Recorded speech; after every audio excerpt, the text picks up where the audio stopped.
A couple of days ago, um, came across the info that DPR Jones had passed away back in January. Um, it's always a bit of a shock when this sort of thing happens, and it's a little bit surreal too, where someone that you've known in some respects for quite a long while, but not really close enough where you're in that inner circle where you're in really regular contact as, like, close family and friends. Obviously, there. I mean, our thoughts go out to obviously DPR's family and friends. I first came across DPR back in, it was about 2008. I'd been doing some videos on YouTube for a number of months, and I got DMCA'd, Digital Millennium Copyright Act. One of the creationist organisations had filed a bunch of takedown notices against videos that I had up, and it was only like about 6 weeks earlier that Thunderfoot had gone through the DMCA debacle with Venom Fang X, and I think that was towards the end of 2008. So I reached out to DPR, which was, I don't know, maybe it was a strange move, because I was at the time I was a Christian, and I had been sort of, my channel was really just compiling videos that promoted science, and particularly biological evolution, and I would use them to other Christians. So I would be speaking to other people in my church, and they would have some sort of objection to something, and I'd say, look, here, have a look at this link. And it was really, it started off, I guess, just as a repository for me to have content in a place where it was easily accessible to me. I didn't really view it as any great outreach or anything like that, I guess, to begin with. And over time, I got to interact with a number of other YouTubers around that time, and there were quite a number of them that I esteemed fairly highly.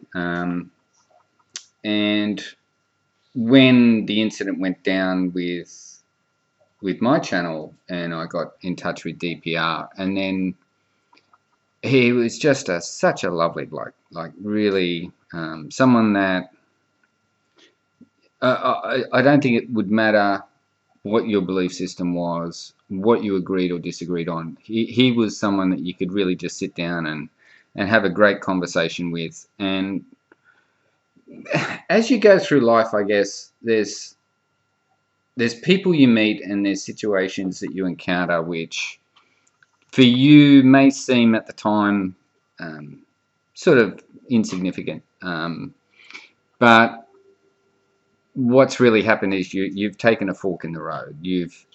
This person is just, through whatever the action was, you got a different impression about something. And that was one of the early things I did find with a lot of the YouTube atheists at that time, in that they it sounds a bit strange, but they appeared to be more Christian in their way of dealing with people than many of the Christians that I was interacting with on a daily basis.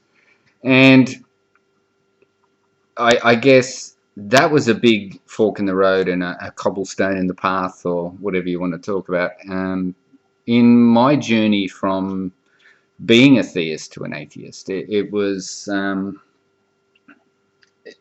I can't credit any one person with anything, but it was just there was a lot of people and a lot of contributions over a period of time that gave me, I guess, a safe zone to question my beliefs, question the things that I'd come to accept that were true, and so at that time, I can't remember how we came up with it, but I ended up reaching out to.